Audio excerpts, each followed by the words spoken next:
Ini di Q2, juga ini systematic literature review.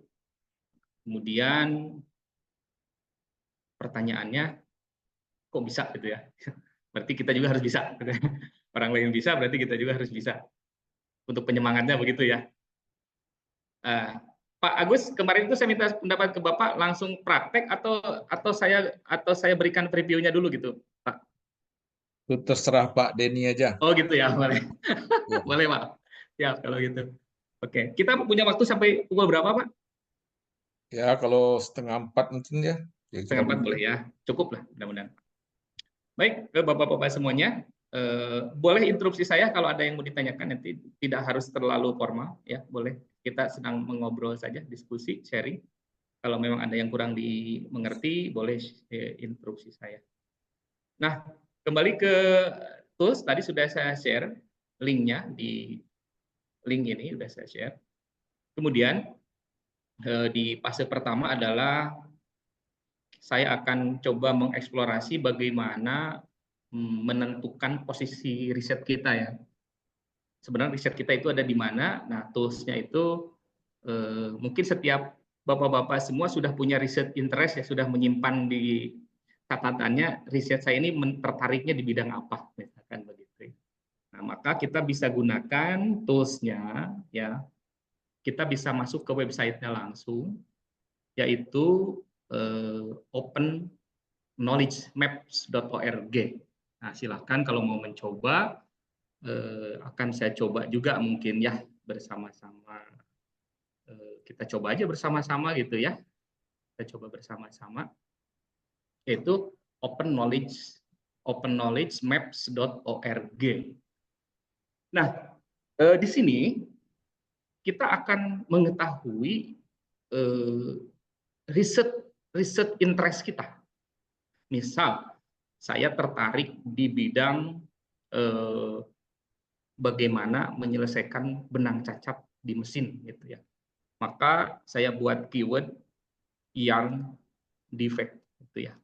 Saya ingin tahu penelitian tentang cacat benang itu seberapa banyak yang sudah ada sampai hari ini. Nah, maka saya buat keyword yarn defect di openknowledgemaps.org. Kita cukup klik saja. Kita akan mencari di database-nya, yaitu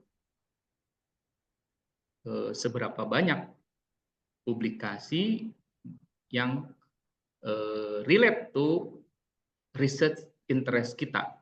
Jadi yang berhubungan dengan research interest kita coba cari di sini gitu. Di Open Knowledge Map ini. Jadi satu toolsnya adalah Open Knowledge Map.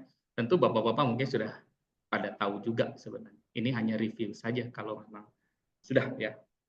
Nah, kita menunggu sebentar. Sebentar. Cukup lemot internetnya, padahal saya pakai akses sendiri nih. Waduh, mohon maaf ya, agak lama Pak. Oke, nah begini Pak. Nah, dengan keyword yang defect tadi, maka muncul ini klaster-klaster penelitian yang sudah ada. Nah, ini menarik ya, seperti ini misalkan ya. Di sini ada overlay, ya berarti ini sudah kayak gini, fabric defect detection. Nah, ini sudah banyak sebenarnya.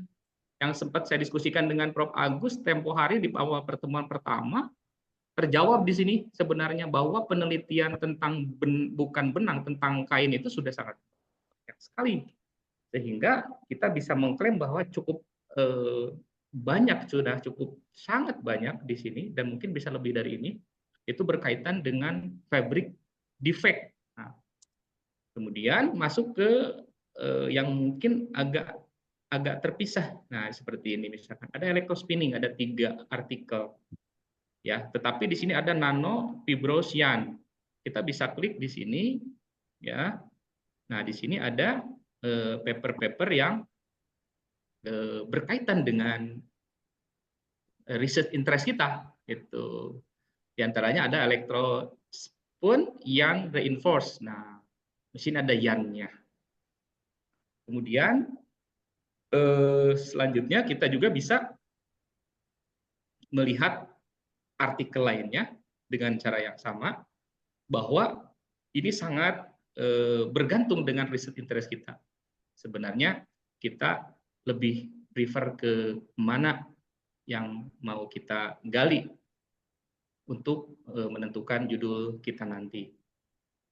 Nah, misalkan saya sendiri riset interest saya adalah yang defect di mesin DTY, gitu ya. Nah, maka saya buat lebih spesifik di sini adalah di keywordnya saya buat DTY yang defect, gitu. Saya klik go lagi, maka dia akan lebih spesifik ke mesin DTY, gitu.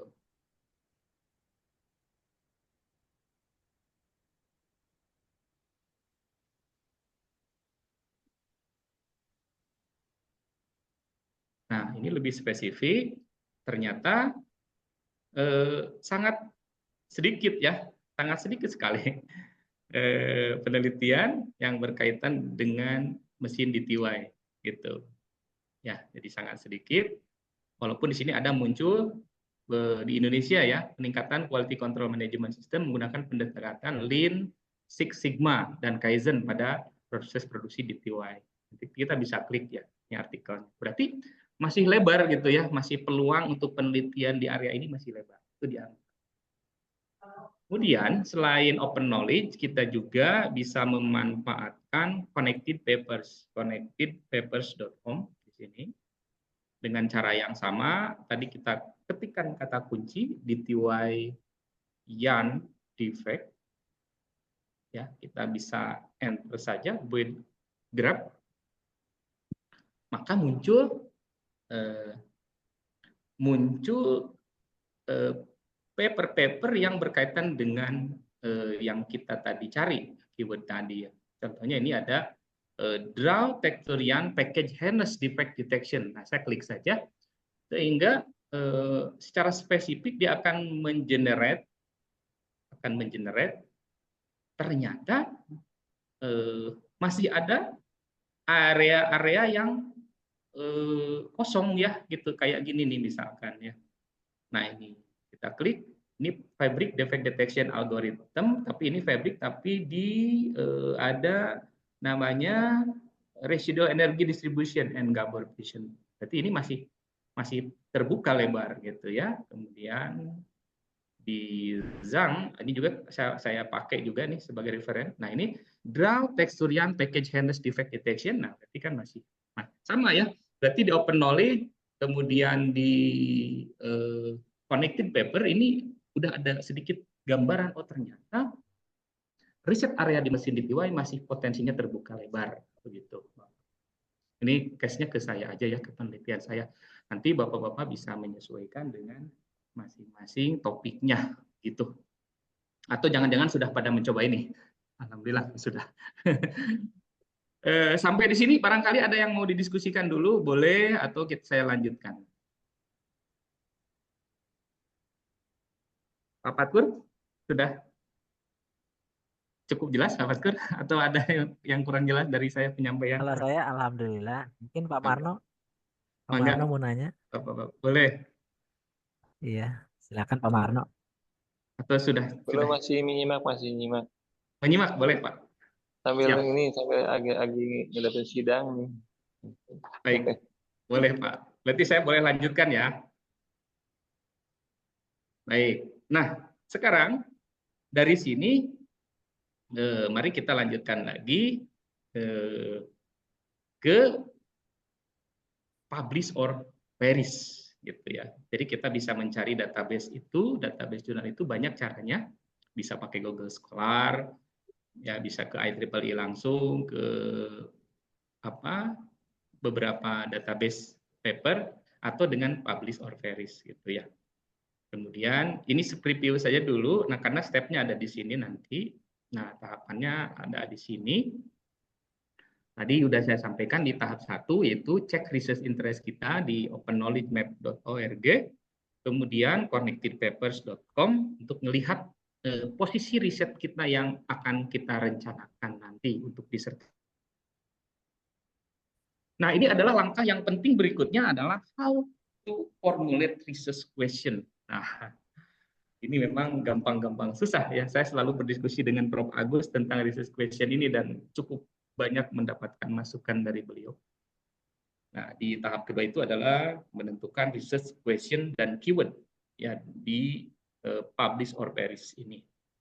Kemudian sebagai gambaran ya kita ada tools ya atau guidance bagaimana menyusun research question ini, yaitu diantaranya dengan PICOC ya. PICOC ini adalah yang P pertama population atau problem, kemudian yang kedua intervention, yang ketiga comparison, yang keempat outcome, dan yang kelima itu konteks ya. Nah, berarti ada 5 ini yang bisa kita rumuskan untuk menyusun sebuah research question. Gitu, Pak. Nah, pertama di population kita mendefinisikan populasi atau kelompok atau masalah yang akan diteliti. Contoh populasinya misalkan mahasiswa teknik, lebih spesifik ya. Kemudian pasien diabetes atau UMKM itu untuk bidang-bidang non teknik. Kemudian problemnya yaitu apa? Misalkan kesulitan belajar daring atau online. Itu di pasien diabetes misalkan pengelolaan gula darah. Kemudian di UMKM misalkan kurangnya pemasaran digital. Yang kita ke teknik aja dulu, misalkan bagaimana mahasiswa teknik kesulitan belajar online karena harus praktek misalkan. Nah, itu adalah sudah ketemu ada populasi dan masalahnya. Kemudian intervensinya adalah tindakan atau pendekatan yang akan dievaluasi. Contoh penerapan pembelajaran berbasis proyek, kemudian adopsi teknologi digital. Punten Pak, Angkos mungkin ya. Maaf nih. Pangkos. Angkos punten di mute, saya mute dulu ya. Sebentar, saya ini submit kan, bentar. Oke. Silakan Pak Denny. Ya, baik. Yang ketiga adalah comparison, yaitu menentukan pembanding ya, baik berupa pendekatan atau tanpa intervensi. Contoh misalkan ada metode ceramah tradisional pembandingnya dengan versus metode misalkan yang kita gunakan saat ini bukan tradisional ya. Kan ada yang kalau dalam zaman SD saya CBSA misalkan begitu. Ini hanya pembanding bagaimana membandingkan item yang akan kita teliti nanti gitu. Dan yang keempat adalah outcome, yaitu menyatakan hasil atau efek yang diharapkan dari penelitian. Misalkan outcome dari riset kita apa? Untuk meningkatkan hasil belajar atau untuk yang tadi problem di pasien diabetes misalkan kontrol gula darah yang lebih baik dan seterusnya. Dan terakhir konteks, yaitu menjelaskan konteks atau lingkungan tempat penelitian, misalkan lebih spesifik di mana di Politeknik di Indonesia atau di mana. Nah, ini adalah salah satu ya cara bagaimana menyusun research question. Mungkin ada cara lain, tentu sangat mungkin. Ini kan hanya salah satu reference bagaimana kita mengenerate sebuah research question. Contoh RT secara spesifik, mari kita lihat. Misal saya punya topik tentang peningkatan kinerja proses manufaktur.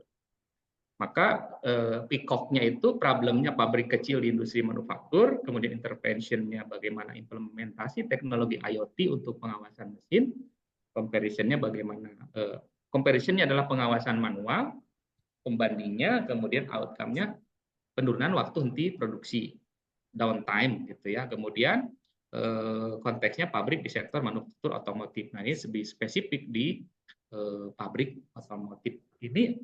Dari PICOC ini, Mas, maka kita bisa menurunkan sebuah research question seberapa signifikan implementasi teknologi IoT, ya, intervention-nya, gitu ya. Kemudian dalam pengawasan mesin dibandingkan pengawasan manual, ada comparison-nya, gitu.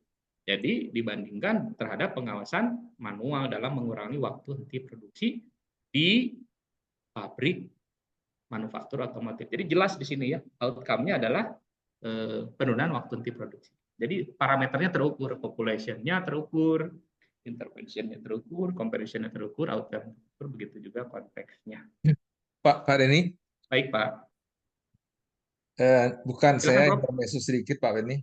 Boleh. Nah, saya riset question ini saya teringat pernyataan dari orang nomor kaya nomor 3 di dunia, Huang namanya, dari Taiwan, penemu itu ya. Baik, Prof. Dia yang kaya itu siapa ya? Si Elon Musk, yang Elon kedua Musk, ya. nomor 3 dia itu saintis juga sebenarnya dari Taiwan. Dia mengatakan di ChatGPT itu yang terpenting itu adalah bagaimana melakukan pertanyaan. Ya, ini ChatGPT ya, bukan. Jadi mungkin metode yang Pak Denny sampaikan ini sangat bagus. Di ChatGPT pun kalau ditanya seperti ini dia akan menjawab juga. Ini kita kan melakukan pertanyaan di apa namanya systematic literature review. Nah, ini saya intermezzo aja. Jadi Baik. ke depan itu sebenarnya katanya beberapa ilmu itu barangkali yang terpenting itu bagi seorang ilmuwan adalah kalau ingin ini bagaimana mempertanyakan sesuatu itu. Metode mempertanyakan itu adalah penting. Oke, itu aja sebenarnya. Baik. Terima kasih, Prof. Baik. Boleh saya lanjutkan ya? Silakan. Baik. Bapak-bapak, mudah-mudahan masih semangat nih, tidak membosankan presentasi saya. Boleh Prof. Agus interupsi supaya nggak boring nanti ya. 1,5 jam biar nggak boring, boleh diskusi. Saya senang kalau diskusi sebenarnya, tapi nggak apa, saya lanjutkan aja dulu. Oke, baru tadi kita sudah coba di Open Knowledge, kita sudah coba untuk melihat posisi topik riset kita. Ya, ini sudah kita lakukan. Kemudian di Connected Paper juga sudah kita lakukan. Dan lebih secara spesifik tadi ketahuan ya proses bagaimana mencari topik riset itu di Connected Paper. Nah, ini yang bagian penting sebenarnya. Bagaimana menggunakan publish or perish gitu ya. Publish or perish itu adalah tools untuk mencari, ya kita buka saja publish or perish-nya. Salah satu tools untuk mencari jurnal. Ya, nah ini salah satu arsip proses pencarian jurnal saya menggunakan publish or perish. Ya, di sini saya mencari dengan keyword AI or Artificial Intelligence di Pekjang, ya dari 2014 ke 2024. Kemudian saya gunakan database Google Scholar dan Scopus, ya. Kemudian saya juga kumpulkan selain ini sebenarnya dari IEEE Access juga. Nah, katakanlah saya ingin mencari sebuah paper ya di Google Scholar. Maka langkahnya itu adalah kita cukup klik di sini ada Crossref, ada Google Scholar, ada Scopus, ada Web of Science. Kalau Web of Science rasanya harus berbayar ya. Kalau Scopus cukup punya API key di akun Elsevier kita. Kita coba yang mudah dulu aja Google Scholar ya. Nah, kita bisa mencari di sini itu berdasarkan authors atau keyword ya. Yang paling mudah adalah keyword ya. Kemudian tahunnya kita bisa memfilter misalkan dari tahun 2000, sekarang 2024 ya, 2000 berarti 5 tahun terakhir aja misalkan 2016 misalkan gitu ya. Atau mau dari 10 tahun terakhir boleh. 2016, kemudian sekarang 2016 ya? Kok 2016? Berarti 2019 ya. 2019 kalau mau 5 tahun terakhir gitu. Kemudian di sini kita ke 2024. Nah, keywordnya adalah boleh ya seperti tadi. Kalau saya lebih mau spesifik boleh, misalkan ion defect itu boleh. Defect. Kemudian tulis aja tekstil industri.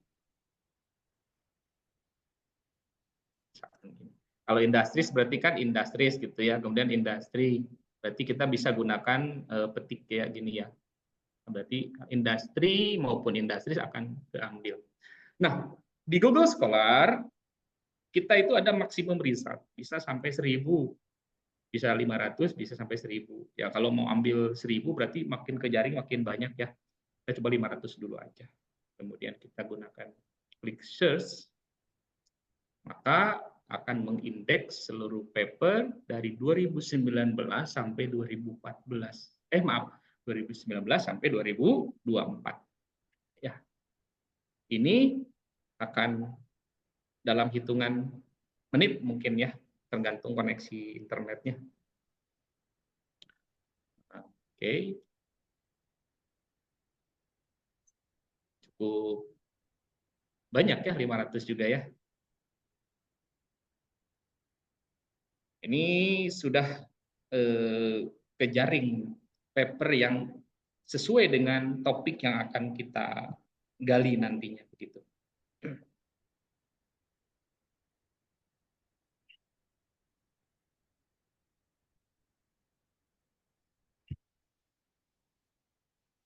Pak Fatur sudah sampai di sini ya, Pak Fatur ya?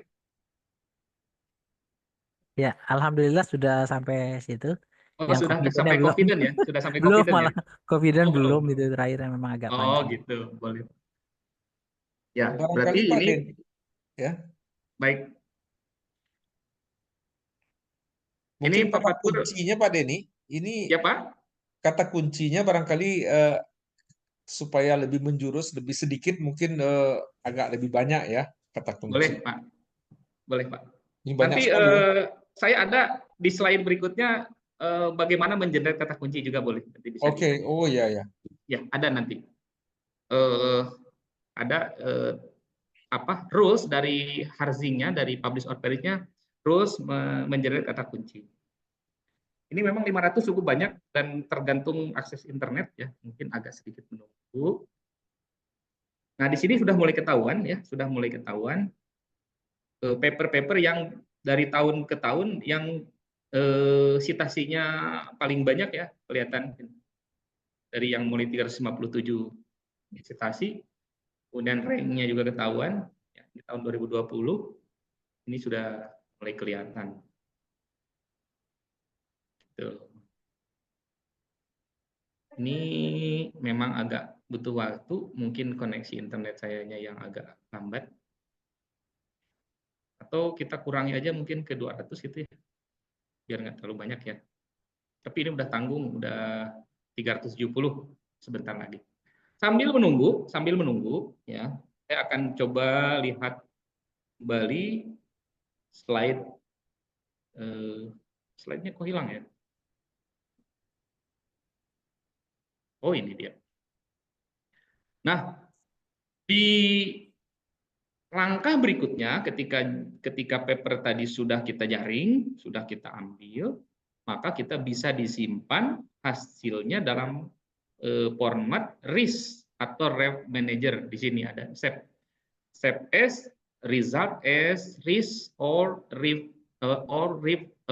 Manager. Ya, disimpan dalam format RIS ya, gitu ya. Nah, ini adalah yang tadi saya sampaikan bahwa di Harzing dari websitenya Publish or Perish ini bisa diklik ya di sini, Bapak-bapak bisa diklik how to perform a general or keyword search ya. Di sini ada aturannya, cara-caranya. You may use and, or ya. Kemudian you may use quotes. Kemudian banyak ya. Di sini ada lengkap. Kayak kita klik saja di Harzingnya, contoh ya, misalkan dari Crossref itu ada aturannya, prefer sintaknya ada tuh, gitu ya. Si Crossref punya aturan sendiri, ya di sini ada. Ternyata di Crossref itu nggak bisa when using and cross refer to or, nah dia cannot search for all of the words gitu. Jadi beda-beda ya. Ternyata aturannya di sini ada cukup jelas, saya kasih linknya. Kemudian di Google Scholar itu biasanya digunakan and, kemudian or. Misalkan or itu AI or artificial intelligence, misalkan begitu ya.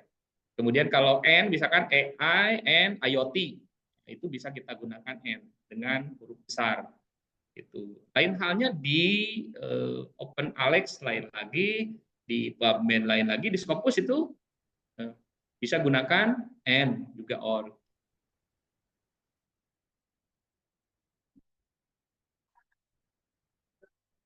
Nah, aturannya bisa dibaca di link saya udah kirim juga ya. Saya belum kirim, mungkin slide-nya nanti saya kirimkan belakangan. Begitu Bapak-bapak, kita lihat lagi ke publish or perish-nya ya. Kita kembali lagi ke publish or perish-nya. Nah, ini udah mau hampir selesai. Atau saya stop dulu deh, kayaknya kelamaan ini 500 ya. Atau internetnya yang problem, kita lihat dulu. Kita coba dulu, stop dulu. Saya turunkan saja ke 100 aja coba. Nah, ini biar tidak terlalu lama. Nah, ini mungkin selesai kalau 100 ya.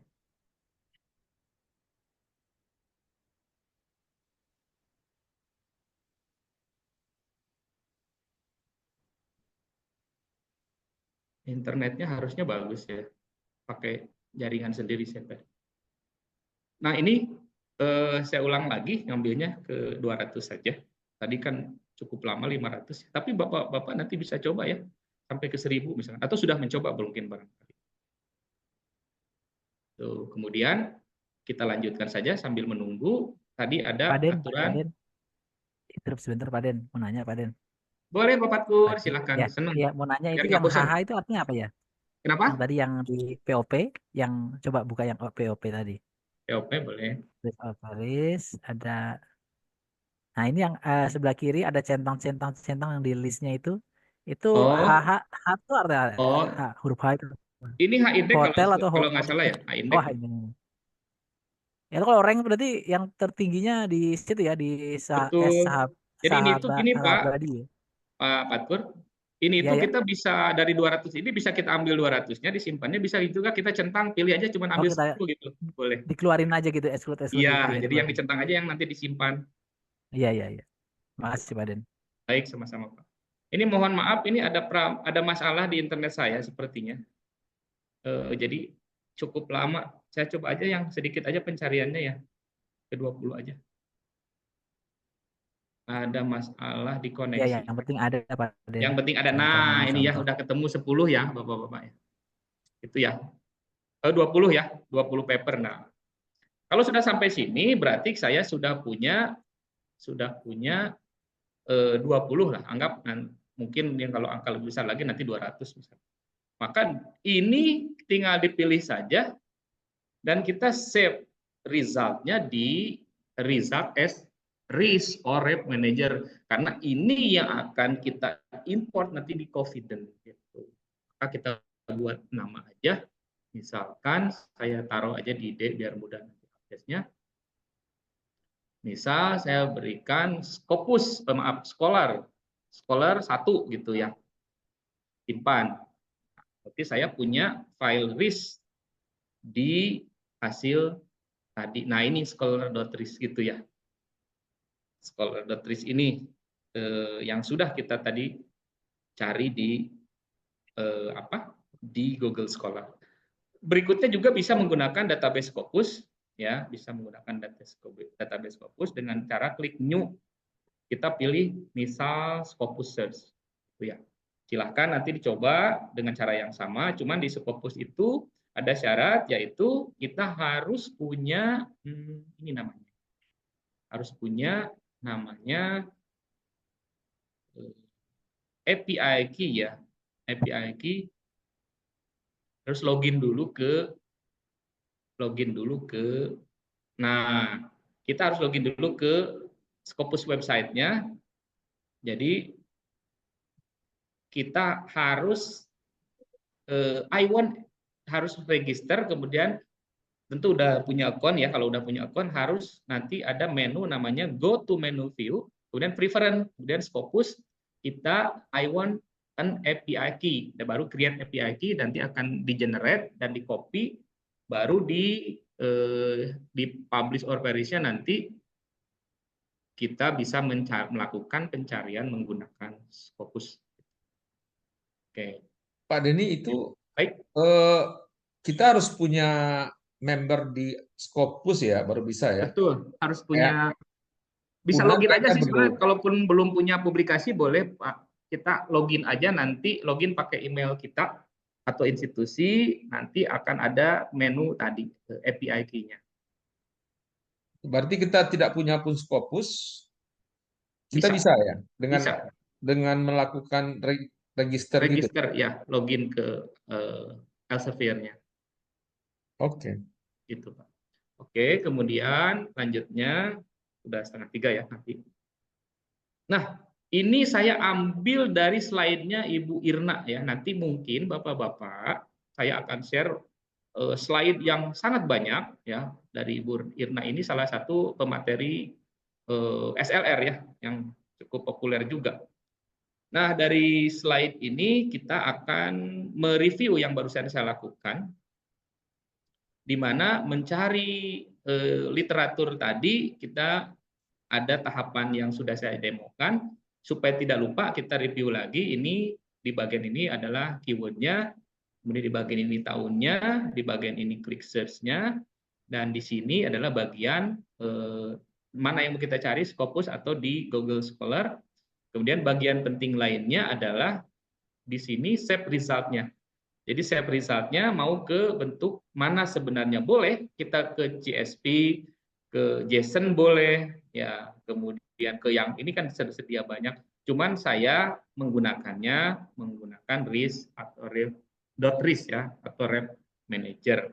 Ini nantinya yang akan saya pakai di import di Web Confident ya gitu. Ini review saja, ini saya ambil dari slide-nya Ibu Irna. Ya. Namun karena Bu Irna ada tentang ekonomi maka kurang nyambung gitu, tapi saya ambil yang poin pentingnya saja. Nanti tapi akan saya share slide-nya tentunya. Oke, selanjutnya adalah ini yang bagian yang cukup menyita waktu sebenarnya. Di sini adalah bagaimana proses screening pada confident gitu. Nah, diharapkan kita punya account minimal 1 email untuk login ke confident. Nah, seperti ini ya. Seperti ini. Maka jika Bapak-bapak sudah punya account dan login ke Confident, ini kita punya fasilitas 500 proses men-screening jurnal, ya 500 jurnal, maka satu account 500 jurnal bisa kita gunakan. Kurang lebih seperti begini. Ya. Ini bukan confident ya, tapi confident ya, Pak Fatur. Ya, confident ya Pak. Confident, jadi bukan confident. Jadi confident ini adalah kita bisa meregisterkan diri, bisa meregistrasi dengan maksimum men-screening dan proses mensintesa jurnal sampai 500 jurnal. Kalau di bawah 500 berarti satu. Kalau punya di atas 500, misalkan 1000 berarti harus punya minimal 2 account. Nah, tahapannya seperti apa? Tahapannya adalah kita akan memulai di menu Start a New Review seperti ini. Ya, kita masuk ke Confident, akan di menu pertama itu seperti ini. Nah, welcome to Confident. Kemudian kita akan dihadapkan pada menu Start a new review seperti ini. Ya, kemudian are you creating a Cochrane? Cochrane itu adalah database kedokteran dan kesehatan, sehingga kita tidak menggunakannya. Kalau orang teknik mungkin enggak ya, tapi rasanya sih enggak sih harusnya. Nah, saya cek beberapa literatur, Cochrane itu memang untuk itu. Maka kita, are you creating a Cochrane? Kita pilih no. Kemudian ini berikan nama review. Ini sebenarnya enggak bebas saja. Misalkan saya buat yang defect gitu ya. Kemudian review type-nya adalah systematic review. Kemudian question type-nya di sini kita bisa pilih ya, ada kualitatif, ada others. Kalau memang di sini tidak masuk dalam tipe question kita pilih others saja. Di sini please specify the question type. Misalkan di sini ada guidance-nya ya, learn about the different type of question. Misalkan saya pertanyaannya how gitu. AI itu ya, and IoT, misalkan apa ya? Oh, AI and IoT Play an important plays, role. betul, plays a role ya Prof ya, Plays a memainkan role peranan. Plays a role in addressing in addressing dalam mengatasi ya. ya Addressing yang defect gitu ya, yang defect problems nah, atau problem. Nah, kita ini bisa ini tuliskan penting ini yang betul, barangkali memformulasikan ini ya, yang barangkali ya, diperlukan bagi setiap researcher. Apa yang sesuatu yang betul, ingin eh, dipertanyakan research question. betul, Memang betul, itu harus lama itu memikirkan. Termenung-menung itu. ya. Itu Prof. Kemudian berikutnya adalah area of interest, berarti kan kita mungkin di engineering, math and nah, gitu ya. Di sini saya masih nol karena saya ini akun baru. Saya sengaja buat akun baru untuk mencontohkan kegiatan ini. Kemudian kita ini create a review. Di sini rasanya akun ini sudah saya punya, ternyata sudah pernah gunakan. Berarti di sini harus pilih yang berbayar, Prof. Ya, saya gunakan yang sudah pernah ini ternyata. Oh, Bapak-bapak tentu, ya, berarti bapak-bapak tentu yang udah belum, melewati batas ya, Pak Denny nggak ya perlu sudah melewati punya. batas saya. Jadi ternyata saya sudah pakai ini. Sini no review lab. Gak apa-apa. Nanti di pas setelah fase ini create a review, maka nanti kita akan berhadapan dengan menu ini. Kita akan berhadapan dengan menu namanya seperti ini gitu ya. Nah, anggap saya punya 2 akun ya. Nah, ini kita akan kembali lagi ke akan menemukan. Nah, ini kan kebetulan ada ekstrak-ekstrak yang saya belum selesai gitu ya. Nah, sengaja saya hold dulu. Nah, ini contoh ketika nanti jurnalnya itu sudah kita diperoleh tadi ya, kan saya ulang lagi, kita tadi di publish or perish itu sudah menyimpan format file, yaitu di D ini saya menyimpan scholar1.ris ya.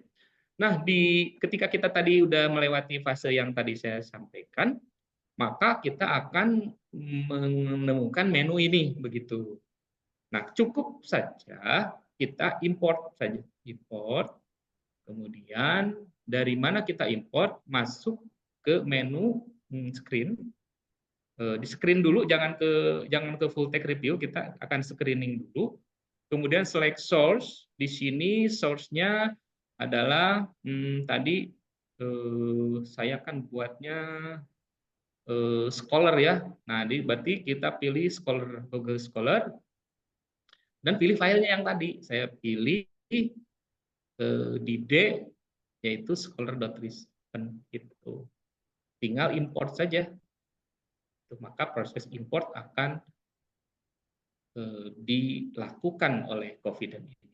Nah, sehingga saya punya 496 yang sudah saya screen, ada 122 yang belum saya olah gitu ya. Tadi jadi tahap 1 adalah import reference, kemudian tahap 2 adalah title and abstract screening. Di tahap ini kita itu cukup membaca judul dan abstrak saja. Jadi memang ini sangat subjektif berdasarkan pengetahuan kita terkait riset interest. Memang Confident menyediakan 2 reviewer. Contoh misalkan saya bisa tandem dengan Pak Pakur. Ya, Pak Pakur bisa masuk ke tim ini dengan meregisterkan emailnya. Nah, ini untuk menghindari bias gitu ya. Kalau kata saya ini oke, kata Pak Pakur, oh ini enggak Pak Denny. Nah, ini pentingnya Confident itu memang kemarin di diskusi pertama dengan waktu dengan Prof Agus ya, waktu siapa Pak Aulia ya, Prof Pak Aulia Naro ya. Pak Denny kalau begitu katanya pertanyaannya sangat subjektif banget. Betul, saya bilang Pak Aul.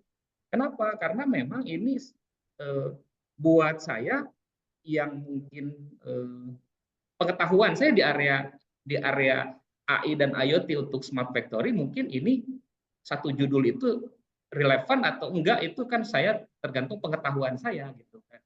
Nah, ini memang sangat subjektif sehingga kita butuh 2 reviewer gitu yang untuk pembanding. Tetapi saya berusaha untuk objektif dalam hal ini. Nah, kita lakukan title and abstract screening ini berdasarkan pengetahuan kita. Contoh, misal artificial everyday creativity, creative leaps with AI through critical making. Betul di sini ada AI, tapi kalau menurut saya ini tidak masuk ke dalam research question saya. Tidak masuk ke dalam topik yang saya cari. Maka saya pilih, nah di sini ada. Nah, sebelum saya memutuskan no, di sini ada abstrak gitu ya, bisa kita lihat. Ya, Yan and artificial intelligence have in common.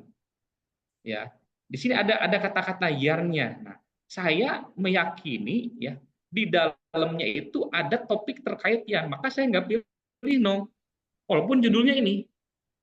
Ya, saya masih ragu, bisa saya pilih maybe. Ya, kalau ragu masih pilih maybe. Tapi kalau saya yakin ini masuk ke dalam paper yang saya cari, ya, itu. Nah, itu pertama.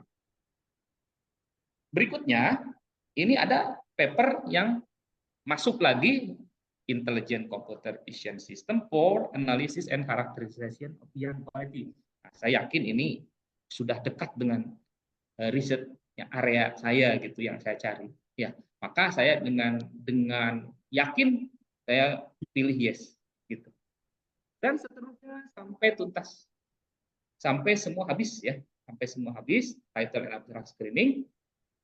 Kemudian berikutnya adalah fase full text review. Nah, kalau sudah fase ini adalah kita harus mencari yang sudah di screening tadi itu, ya, yang sudah di screening tadi itu dengan mengupload full text-nya. Ya mau nggak mau kita harus searching di database ya, karena kan sudah mulai sedikit gitu ya. Dari misalkan dari 500 ini yang masuk ke screening itu cuma ada 10, yaitu 10 yang kita cari papernya. Bisa pakai Google Scholar, bisa pakai berbagai macam cara ya. Nah, di sini kita bisa pilih. Misal ada 10 jurnal yang sudah eligible yang akan kita cari. Setelah kita proses screening, maka kita bertugas mencari full text review-nya dengan berbagai macam metode yang misalkan pakai Google Scholar, pakai ke teman yang punya akses. Kalau saya misalkan ke BRIN minta paper ini kalau berbayar gitu. Kemudian bisa juga pakai Skyhub, mungkin di dunia akademik sudah populer ya Skyhub ya. Itu ada paper-paper yang masih tahun 2020-an bisa kita ambil di Skyhub. Nah, setelah selesai fase ini adalah bagian penting, kita membaca satu persatu paper itu. Ya, kemudian paper itu kita baca. Di sini ada include dan exclude. Nah, di include dan exclude ini adalah berdasarkan kriteria yang kita bangun. Ya, kriterianya misalkan, ya, saya tidak mau walaupun ini tentang yang, tapi saya tidak mau mengambil literatur review, maka saya buat exclude kriteria. Kemudian saya juga nggak mau ambil proceeding, saya mau paper saja, full paper, bukan proceeding, bukan conference gitu. Maka saya buat 2 exclude, yaitu literatur review dan proceeding. Bapak-bapak boleh menambahkan. Maka misalkan kalau ini ketika saya baca, oh ini ternyata full paper, maka saya include. Tetapi ketika ini, oh ini hanya conference, belum datanya masih mentah. Walaupun Taylor and Francis misalkan ya, tapi saya buang saja karena ini saya membuat kriteria exclude tadi. Itu ini tergantung kita mau mana yang mau. Kalau memang kita menganggap conference mau kita ambil, ya berarti kita ambil saja di include. Proses ini adalah proses exclude dan include setelah full text review kita dapatkan. Pak Denny. Baik, Prof. Ya, jadi sedikit bertanya ini supaya nggak bosan juga Pak Denny ya. Ini kan fase extraction ya, mengekstrak ya. Iya, bukan ya? Mengekstraksi artikel dari Publish and Paris yang saya bilang mungkin itu mengkoleksi ya, mengkolek paper atau artikel berdasarkan keyword ya. Kan begitu ya kira-kira ya. Setelah itu diekstraksi. Bisa nggak kalau di Publish and Paris-nya itu supaya sedikit proses di confident-nya itu lebih banyak ininya, apa namanya, lebih disaring lagi kata kuncinya, sehingga barangkali yang kalau kata kuncinya sangat umum sehingga sangat banyak artikel. Tapi kalau kata kuncinya lebih khusus sesuai dengan research question yang kita mau tahu, tentu yang di-collect itu bisa lebih sedikit. Ini strategi aja. Bagaimana masuk pada ini kira-kira? Bisa, Pak. Pada prinsipnya kan, kenapa kita tadi perlebar pencarian itu, ya tadi, kita untuk meyakinkan saja. Misalkan contoh, kalau mau mempersempit kan bisa saja kita gunakan 5 tahun terakhir, gitu ya Prof ya. Kemudian bisa saja lebih sedikit lagi. Tapi dengan 10 tahun terakhir kita semakin yakin dengan topik kita ini ada di mana posisinya. Itu saja sih sebenarnya tujuannya. Gitu. Jadi dengan 10 tahun itu kita misalkan kita lebih confident aja. Saya menjaring 1000 jurnal dengan keyword ini di 10 tahun terakhir, ternyata yang eligible cuman 25 misalkan gitu. Bukan berarti yang lain itu nggak qualified, tapi yang relate to research question kita, ke topik riset kita ini cuman segini. Hanya itu sebenarnya argumennya, Prof. Iya, karena confident itu memerlukan Effort, energi yang relatif energi yang besar, betul. tinggi di situ, karena dia satu bahasa satu. Sebenarnya kita melihat paper sebenarnya, melihat Iya, artikel ya, secara bisa. umum ya. Ya, Eh, Prof, boleh ya, seperti tadi halnya tadi ya. Di sini tadi Pak Fatur nyambung ke pertanyaan Pak Fatur. Di sini kan kita bisa pilih ya, bisa pilih berdasarkan misalkan kita milih berdasarkan site-nya ya. Ini kan seperti halnya di yang Scopus tadi ya. Ini kan dari yang site tertinggi sampai yang terendah. Contoh begini, Prof. Ini kan ada yang masih nol ya site-nya ya. Ya. Nah, itu walaupun nol, kita belum yakin kan, jangan-jangan yang belum disitasi itu masih related ke penelitian kita gitu ya. Makanya saya di sini ambil aja dulu semua gitu. Nanti biar di confident itu kita lihat di title and abstract screening. Jadi fase awalnya sebenarnya tugas sama saja ya, effort kita di sini memilih jurnal di publish or perish, sama saja dengan effort kita di title and abstract screening di sini sebenarnya, baca sepintas saja gitu. Melihat judul, oh enggak, melihat judul enggak gitu. Mungkin pengalaman saya sih waktu itu begitu. Memang butuh. Kalau nggak salah kita udah mau setahun ya, Prof. Dari manuskrip awal sampai hari ini itu udah mau setahun. ya, Udah mau setahun gitu ya. Dari mulai diskusi awal sampai hari ini memang begitu prosesnya. Tapi mungkin tergantung dari topik risetnya. Karena potong-potong juga dengan tugas-tugas lain, potong juga dengan tugas-tugas tambahan lain, sehingga sebenarnya bisa saja SLM ini lebih cepat gitu. Tapi alangkah lebih baiknya memang butuh mengalokasikan waktu gitu ya, pengalaman saya itu. Mungkin ya karena saya juga sedang belajar gitu ya, bukan mastering di SLR, sedang belajar, ini adalah proses belajar saya yang saya sharing gitu. Pasti ada bapak-bapak lain yang sudah publish, malah itu akan mungkin beda lagi ceritanya begitu. Oke, kemudian ada fase terakhir adalah fase extraction, di mana ini adalah yang akan kita bongkar seluruh paper untuk kita tulis ke dalam report SLR kita. Nah, kalau sudah ketemu, secara otomatis di Confident itu bisa mengenerate Prisma.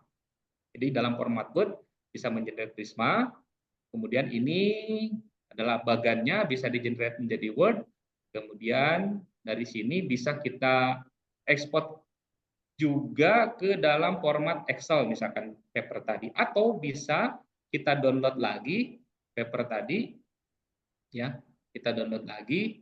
Itu yang kita, kalau saya memilih menggunakan tools gitu ya. Misalkan kita bisa pakai AI untuk membantu memudahkan, bisa saja, tapi kita lebih baik mungkin mengekstrak satu-satu ya dari jurnal ini. Pertama dari kita bisa lihat misalkan ya dari metodenya, kemudian di sini ada quality assessment ya, kayak ini disediakan oleh Confident. Dia akan menyediakan menu dari summary jurnalnya, identification-nya, metodenya apa, population-nya apa, intervention-nya atau key finding dari paper ini apa, outcome-nya apa, dan result datanya. Ini adalah metadata dari kita mensintesa bagaimana satu paper ini supaya nanti siap diekstrak ke dalam tabel yang akan kita buat reportnya di SLR. Nah, kurang lebih mungkin saya tunjukkan sedikit walaupun belum publish ya. Ya lebih baik langsung ke papernya supaya nampak apa yang tadi itu di artikelnya. Ya, Pak Ya, Dea. tadi belum ada yang belum ke-upload yang tadi, Prof. Yang tadi ada yang belum ke-upload artikelnya ya. Nanti coba kita cari yang sudah ada. Ini karena memang ada yang belum, tidak ada yang dipakai, ada yang enggak. Saya ada 4 akun Confident, Prof. Nah, ini full text-nya sudah ada ya. Nah, ini. Nah, incomplete. Nah, ini kan full text-nya sudah ada. Kita bisa mengekstrak banyak cara mengekstrak ini.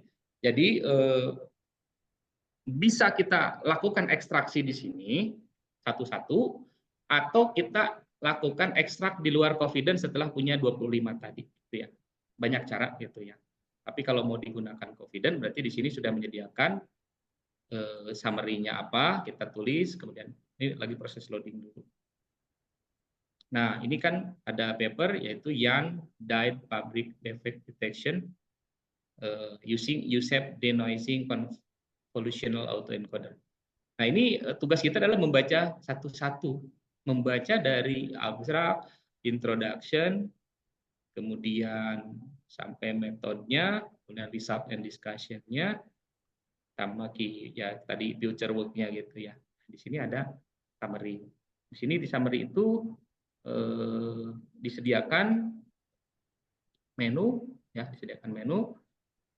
Pertama author contact detail di sini, kemudian ada additional data, di sini ada metodenya, kemudian ada population-nya, nanti kita isikan inclusion kriterianya, exclusion-nya, kemudian identification dari paper ini kita bisa tuliskan, country-nya misalkan ini dari mana, dari kita lihat ini si China kalau nggak salah, China kalau nggak salah, China betul, misalkan country-nya China kita tuliskan saja. Kemudian komennya, misalkan paper ini berkaitan tentang defect detection menggunakan USEP, boleh. Ini sangat tergantung kita yang memiliki pengetahuan tentang riset area kita ya. Kemudian autornya, kemudian sini juga sudah kedeteksi ya di Confident-nya. Kemudian ya masuk ke metode ya. Di sini metodenya kita lihat ini masuk ke metode apa.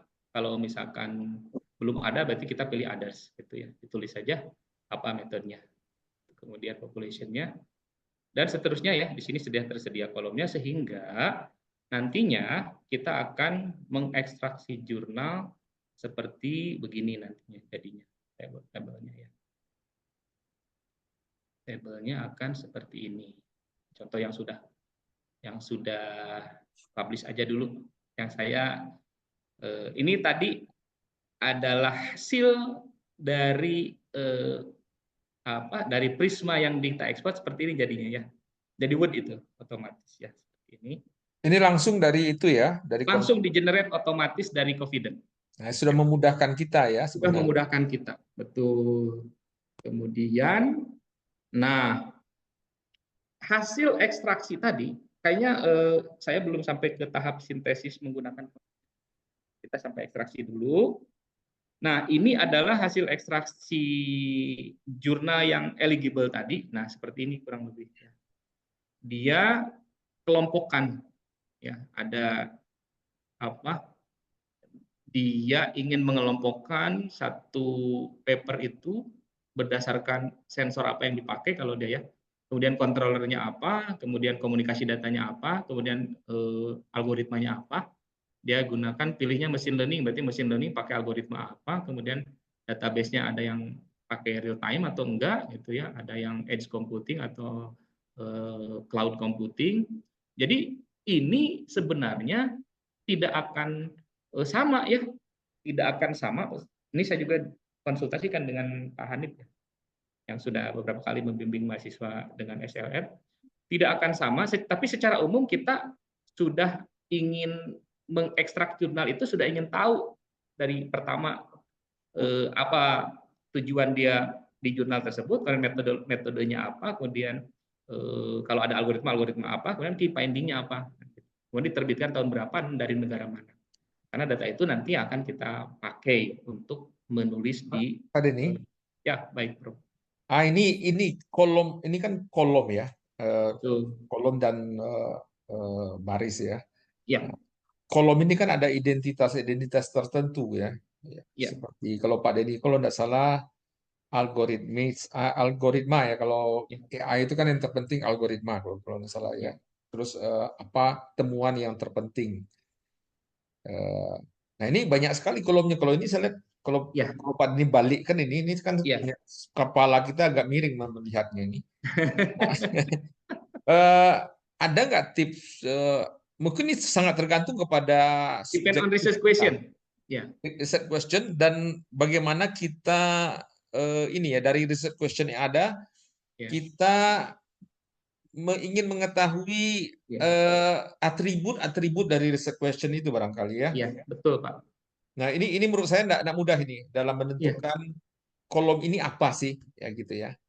Betul. Ada nggak tips bagi pada ini, ada yang atau belum ada itu? Gimana tuh menentukan judul-judul dari kolom, karena itu penting. Ya. Karena Paling di sinilah tipsnya, letaknya, di sinilah ya, letak ya. sebenarnya review itu. Baik, si Confident kan ngasih guidance ya, ngasih guidance. Confident itu setidaknya sekurang-kurangnya kan kita dari paper tadi, summary-nya paper tadi bicara apa gitu ya. Kemudian metodologinya apa, kemudian jadi kembali lagi ke research question yang Peacock tadi, Prof, gitu ya. Itu semua kan disintesis ya. Ke Peacock tadi itu kalau memang acuannya Peacock ya. Jadi ini tuh kan ngacu, dia population-nya ketemu, intervention-nya ketemu, outcome-nya ketemu. Jadi ini sebenarnya guidance-nya sampai ke result-nya kan ketahuan.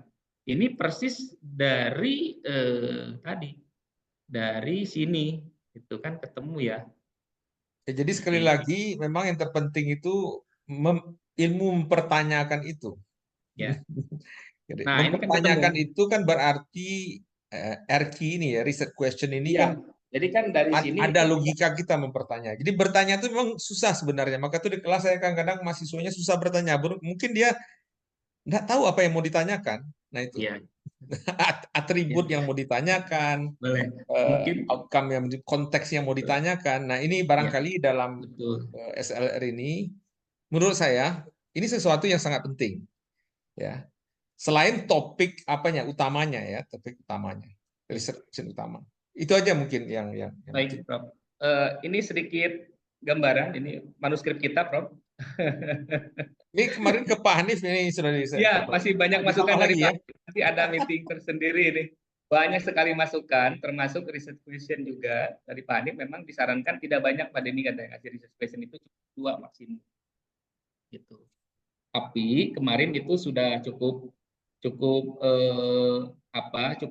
setuju ya dengan tabel yang saya kembangkan kemarin. Nah ini tabel ini, ya.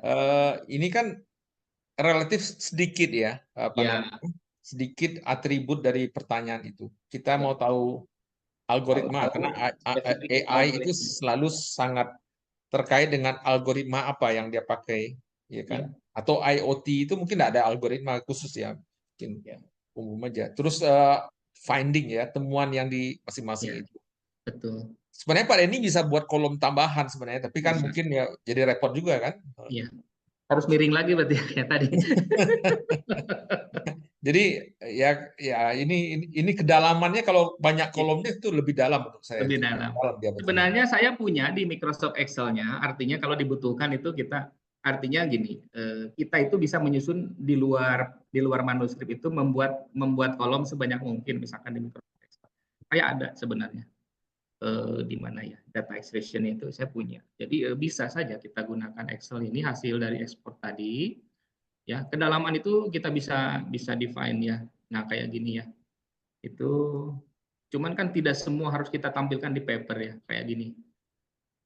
Oh, ada ya. Betul. Nah, ini saya sampai tahu di mana dia posisinya ada di mana, kemudian sampai tahu publishernya, kemudian country-nya, kemudian algoritmanya, datasetnya, kemudian key finding-nya gitu, Prof.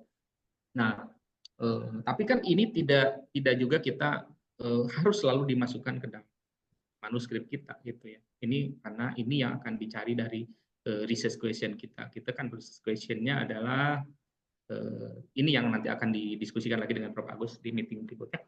Itu misalkan saya ada 3 research question, kemudian can AI and or IoT play a role in solving young defect, kemudian what specific method and algorithm, maka ini yang harus kita jawab di berikutnya kan gitu. Ini untuk menjawab research question kita, maka saya buat ini gitu.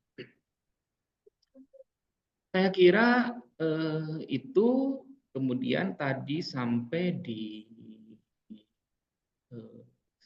fase ekstraksi jurnal, kemudian generate. Nah, ini sintesa, itu ekstraksi data, pelaporan, dan tahap pertama saya kira saya baru bisa share seperti itu, Prof. Mohon maaf kalau banyak kekurangan.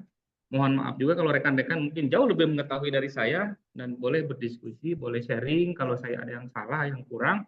Karena jujur saya adalah fase belajar ya, fase belajar menulis paper SLR. Sudah cukup lama diskusi saya dengan Prof. Agus ini, mungkin hampir setahun ya. Dari SLR ini, dari menentukan judul disertasi sampai papernya mau siap submit dan masih harus direvisi lagi. Ini tadi kemarin masukan dari Pak Hanif. Begitu, terima kasih Bapak-Bapak. Assalamualaikum warahmatullahi wabarakatuh. Waalaikumsalam. Terima kasih Pak Denny. Silakan bertanya ini sebenarnya. Jadi sebenarnya literatur review ini ketika saya S3 di jauh dulu mungkin di luar gitu ya, mungkin tahun 2000-an atau 20 tahun tetap kita lakukan. Tetapi ya secara garis umum sama saja sebenarnya, tentu kita mengumpulkan artikel, dan zaman dulu sangat susah sekali. Ada seperti sekarang ini, kadang-kadang artikelnya berbayar. Satu artikel yang kita kumpulkan itu susah sekali. Dulu mungkin kemampuan Google Search itu nggak sebagus itu. Sekarang, apalagi sekarang yang ini. Jadi sebenarnya secara umum literatur review ya itu kita mengumpulkan data, begitu ya Pak Denny ya, terus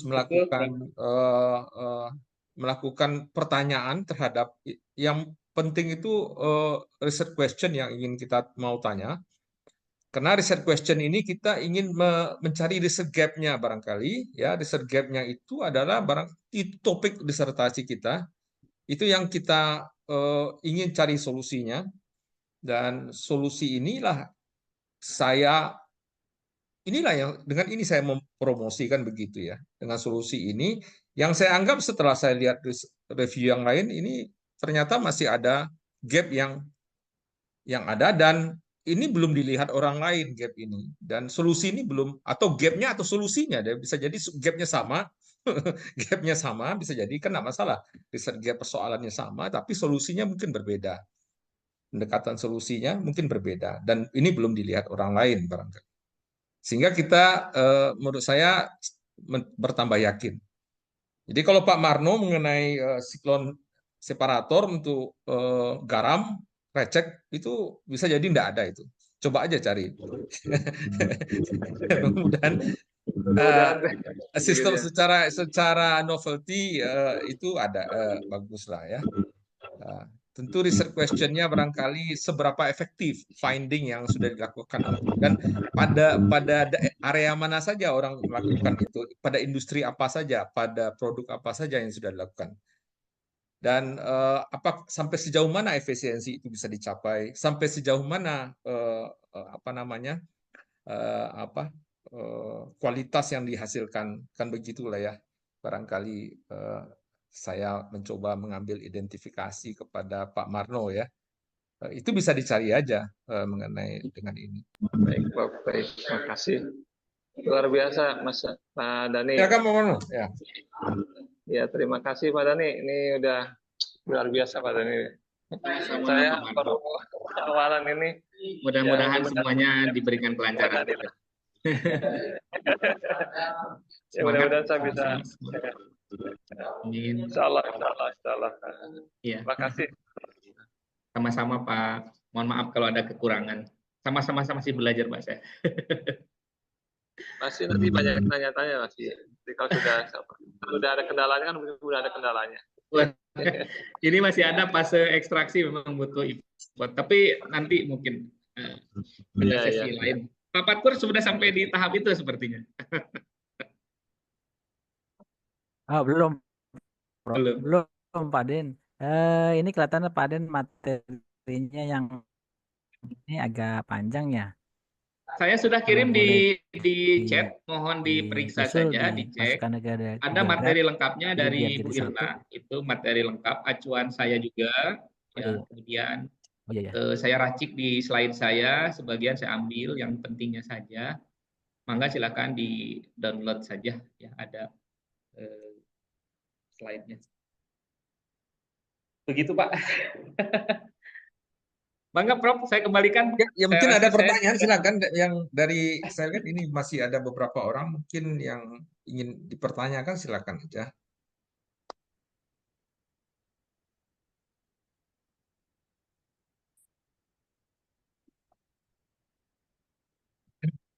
Pak Marno mau nanya, biasanya Pak Marno nanya.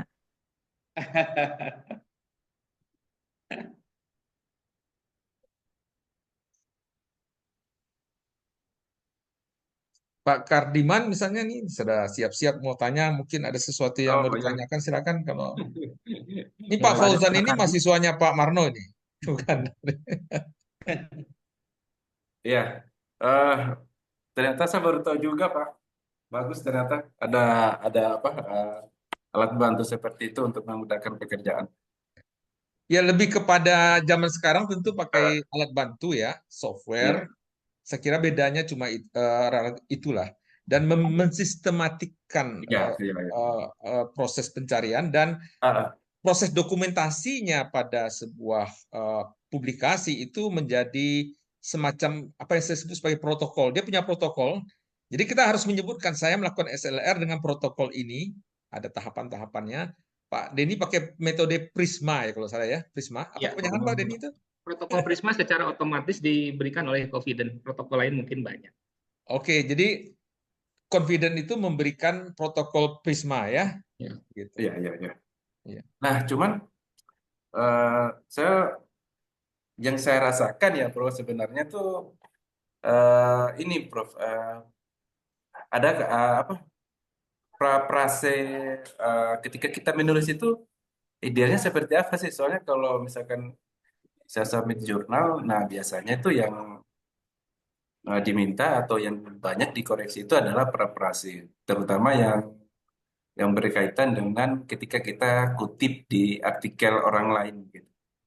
Jadi kayak apa kesamaan sama orang lain itu biasanya lebih mirip gitu. Nah, itu sih yang mungkin beberapa yang saya pernah rasakan gitu. Misalkan kayak saya mau nulis yang berkaitan dengan introduction. Nah, itu kan di situ kan ada beberapa tahapan gitu. Nah, mungkin yang pertama tahapan gambaran umum, lalu kemudian setelah itu kita harus menjelaskan secara detailnya seperti apa. Nah, biasanya kalau saya ini, saya submit, nah itu yang sedikit apa menghambat gitu. Gimana kira-kira Pak? Sehingga kita nanti eh, bisa meminimalis lah hal-hal yang seperti itu gitu. Oh, ini Pak Kardiman ini mungkin pertanyaannya begini ya. Saya juga Iya, pernah mengalami pengalaman mensubmit ya.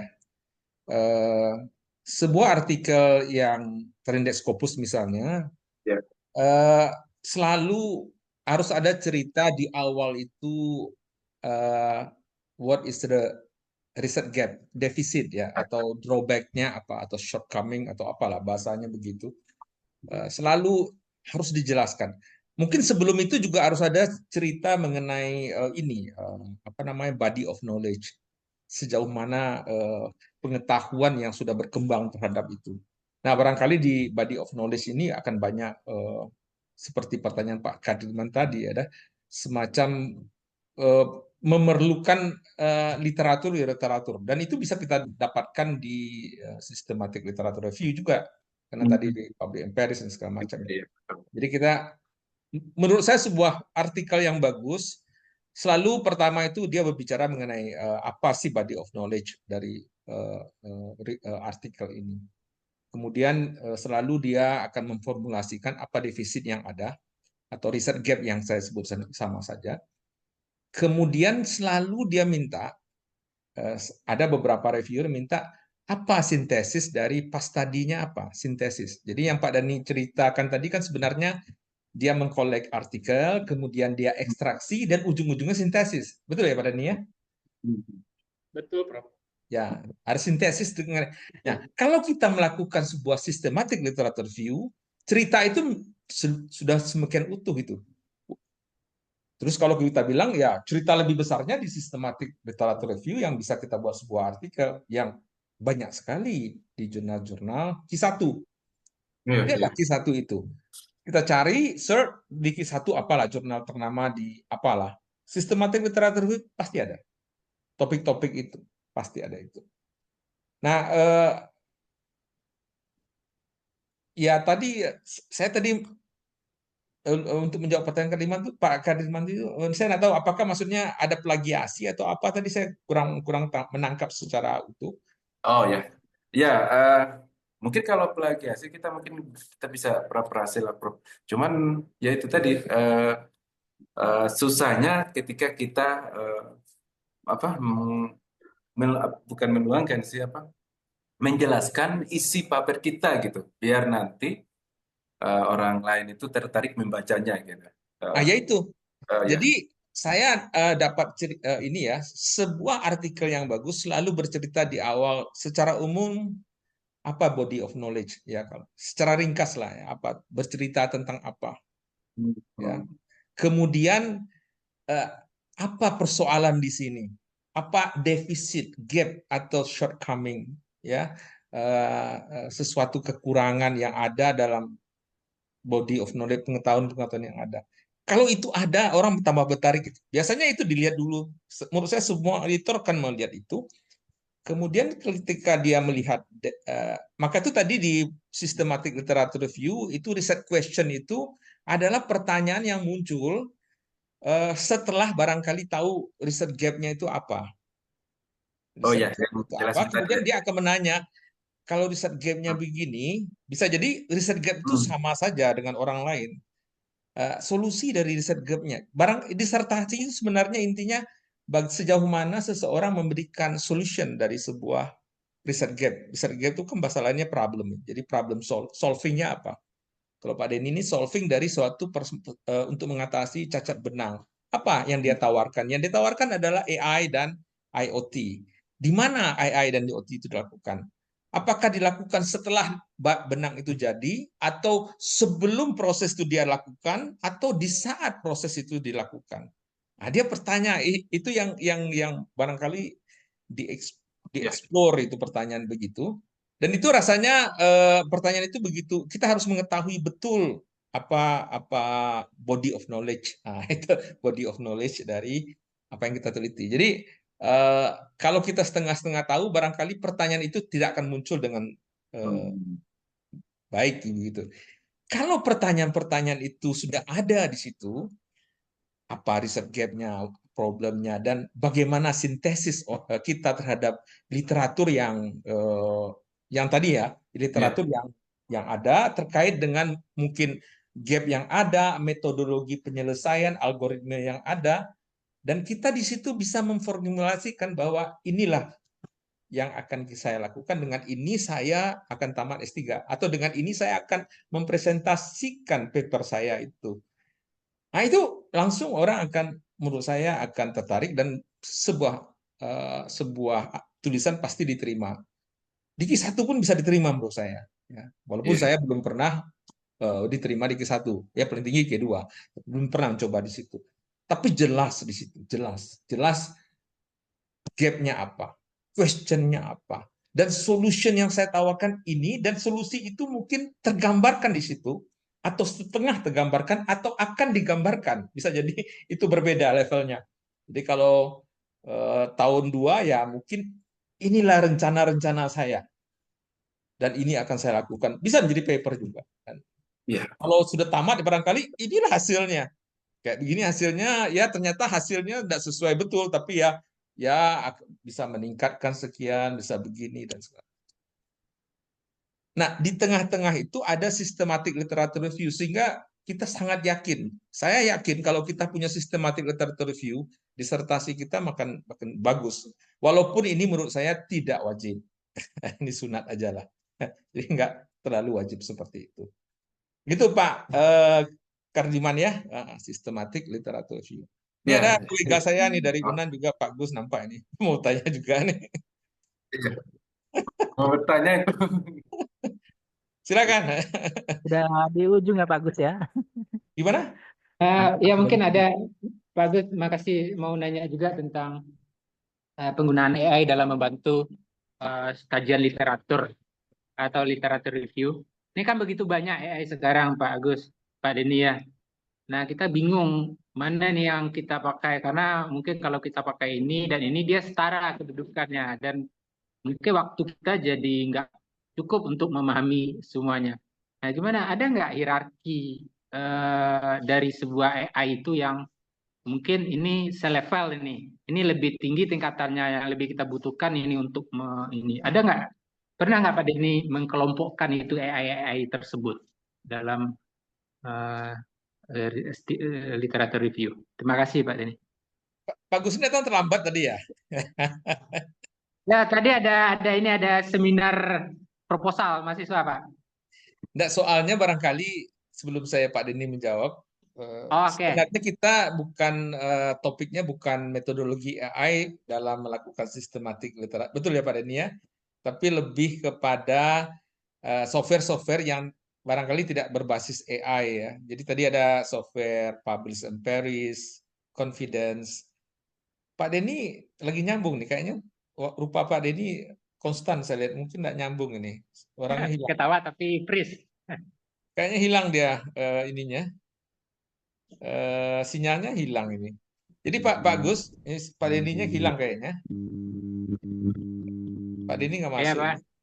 Jadi tadi kita systematic literature review, sebenarnya kita melakukan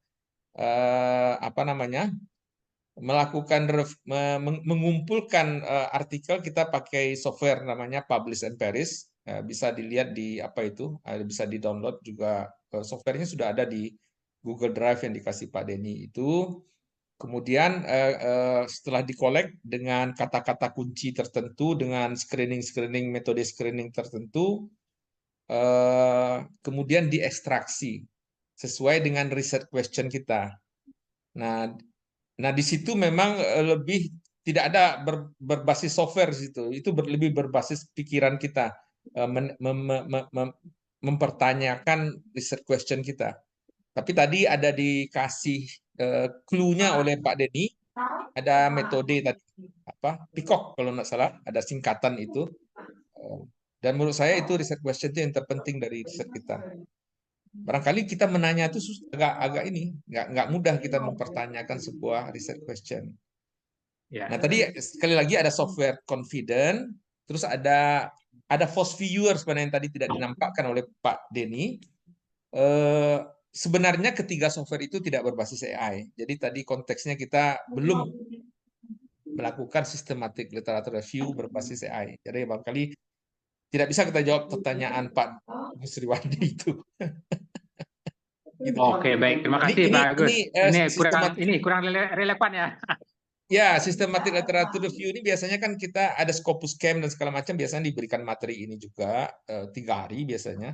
Ya. Langsung praktek dan langsung ada semacam hasil yang bisa ditulis lebih lanjut. Nah, itu Pak ini. Pak Denny-nya keluar ya? Pak Denny-nya kemana? Disconnect kayaknya Pak. Pak Gus, nanti ajarin saya Pak Gus. Gimana Pak Kardiman? Kita ajarin sama Pak Gus. Ini riset. Dengan saya atau dengan Profesor Agus Sutanto nih Pak Kardiman? Ada 2 Agus ini.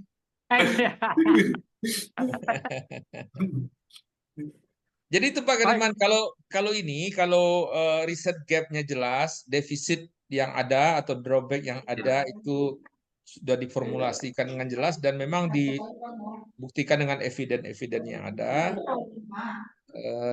kita bisa melakukan proposal ya. Riset proposal itu kan lahirnya dari sebuah riset gap, barangkali begitu. Dan itu lebih diperkuat dengan sebuah sintesis dari PAS tadi. Jadi hasil-hasil. Nah, sintesis dari PAS tadi itu yang kita masukkan tadi, systematic literature review yang sangat banyak dibuat orang dan papernya Q1, Q2, Q3, Q4 pasti itu. Banyak sekali, ribuan jumlahnya.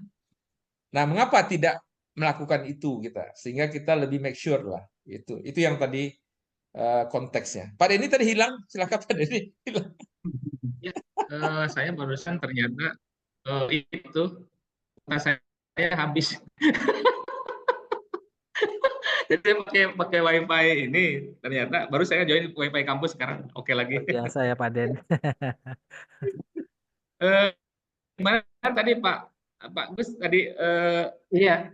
kalau yang saya tangkap kan hierarki AI ya, maksudnya mungkin apakah AI yang berkaitan dengan research question saya atau AI alat bantu kita untuk mensintesa jurnal, Pak? Ya, alat bantu kita untuk mendapatkan jurnal dan memahami isi jurnal. Mungkin tadi udah dijawab juga sedikit oleh Pak Agus, itu kurang Baik. relevan juga dengan pertanyaan dengan apa yang dibahas ini, karena saya berpikir tadi ini tentang software AI yang membantu kita untuk literatur review gitu ya. Jadi kan begitu banyak software AI di luar sana. Nah, mana yang mungkin hierarki yang paling ini yang paling cepat membantu kita untuk review literatur sehingga mungkin dengan cepat juga kita mendapatkan gap dan percaya diri kita bahwa ini belum merupakan sebuah kajian yang punya keterbaruan gitu. Iya. Pengalaman saya sih saya gunakan dua aja. ChatGPT itu kan udah generatif AI ya, Pak Agus. ChatGPT itu udah generatif AI. Kalau secara hierarki kan dari AI, kemudian dari machine learning ya, kemudian deep learning ya, dan di bawahnya adalah ChatGPT itu generatif ya. Saya sendiri tinggal kalau untuk mengkomparasi mensintesa jurnal itu yang saya lakukan, saya gunakan juga ChatGPT. Tinggal di attach saja, di upload papernya, itu kita bisa buat beberapa question ya kepada ChatGPT, misalkan what is the key finding, kemudian what is the method, dan seterusnya dia bisa jawab. Kemudian saya komparasi dengan Copilot juga, Pak. Dan Copilot, as Copilot itu sudah cukup membantu, baru kita nanti dari hasil tadi itu kita buat ke ekstraksi tabel, kemudian kita make sure ya, kita verifikasi juga apa benar gitu. Saya tetap dibaca ulang gitu, apa benar jawaban ini. Gitu. Itu sih yang saya lakukan. Jadi saya menggunakan ChatGPT juga ya, dan Copilot juga iya. Kemudian saya baca juga benar nggak yang disampaikan. Oke, begitu ya Pak Denny. Baik. Pak Kardiman ini parafrase tadi ya, Pak Kardiman ini kalau ChatGPT Bapak ini yang aja bisa jadi ya. Please paraphrase this following sentence. Bapak klik. Bisa. Itu dia bahasanya jauh lebih bagus jadinya sih, Pak. Iya. Please paraphrase this following sentence. Tuh langsung bagus jadi. Tapi gini, silakan. Polanya udah ketebak juga kadang-kadang Pak Gus. Oh, kata-kata yang dipakai itu gaya bahasanya udah kita ketebak juga, gak pasti ini yang diinikannya. Strukturnya hampir-hampir mirip setiap jawaban yang diberikan. Ya. Nggak tahu apa yang berbayar lebih apa nggak tahu juga. Itu yang gratis ya Pak. Sama lah. Kalau Grammarly dia aktif sentence dia suka. Kalau pasif dia nggak suka. Tapi kalau saya suka pasif. Jadi Grammarly kadang-kadang saya cuekin juga. Grammarly juga bisa memparafrase. Tapi dia aktif bahasanya aktif ya, bukan pasif. Itu aja. Kalau parafrase mudah masalahnya Pak Kariman ya, selesai itu. Banyak tool-tool ya, mudah itu parafrase. Gimana dengan ini Pak Agus? Ini alat untuk mendeteksi tulisan ini di-generate dengan AI, gimana pula itu kalau jika itu jadi kendala juga Pak? Wah ini di-generate dengan AI, ini parafrase dengan AI gitu. Mana tanggapan Pak Agus ini? Saya kalau diparafrase dengan AI saya nggak masalah. Walaupun yang penting kan pikiran pertamanya dari kita kan. Ini Oh, memperbaiki. pokok pikirannya kita yang menentukan. Iya kan masih Oke. originalitasnya dari kita. Memformulasikan supaya orang enak baca itu kan persoalan lain. Itu barangkali tidak masih etikanya masih oke Berarti lah. dalam penulisan ilmiah itu masih etikanya masih masih Iya. dibolehkan gitu ya, Pak? Nah kita menyuruh memparafrase kan kalimat awalnya kan Iya. dari kita semua. Bukan kita suruh dia membuat narasi, tolong buatkan ini ya, bukan begitu Iya ya, Pak? kan, bukan. Nah, itu ya. Itu kadang-kadang AI halusinasinya tinggi. Saya sudah Iya, betul. halusinasinya tinggi. PR anak S2 saya apa namanya? Saya lean manufacturing, saya buat ada 7 ways. Di AI jawabannya panjang sekali, tapi bagi saya salah itu semua. Jadi halusinasi dia. Intinya halusinasi dia kadang-kadang. Oke. Oke, kalau tidak ada lagi nih sudah jam, kalau di sana sudah lewat waktunya sholat, maaf. Kalau di sini masih belum kayak. Kalau tidak ada, silakan kita masih ada Pak Marno atau yang lain, Pak Kadiman, Pak Fatur atau Pak yang lain. Pak Saiful ini mahasiswa kita tahun angkatan Pak Denny ya. Ini Pak Saiful ya? sahabat saya satu angkatan, ini baru ketemu lagi. Dari Unkris ya ini ya, kemarin ketemu ya. Sukses Pak, gimana Pak? Masih mau buat systematic literature review tentang topik Bapak?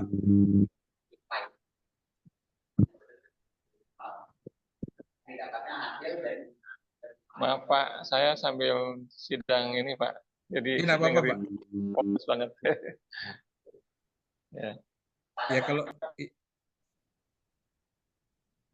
Ya kalau enggak ada, asalnya sudah ini semua. Nanti semuanya saya rekam, saya matikan rekamannya. Kalau nanti apa namanya, nanti saya masukkan ke akun YouTube saya. Itu aja. Terima kasih Pak. Oke, kalau enggak ada, kita tutup aja Pak Denny. Gimana? Terima kasih Prof, boleh. Terima kasih Pak Denny.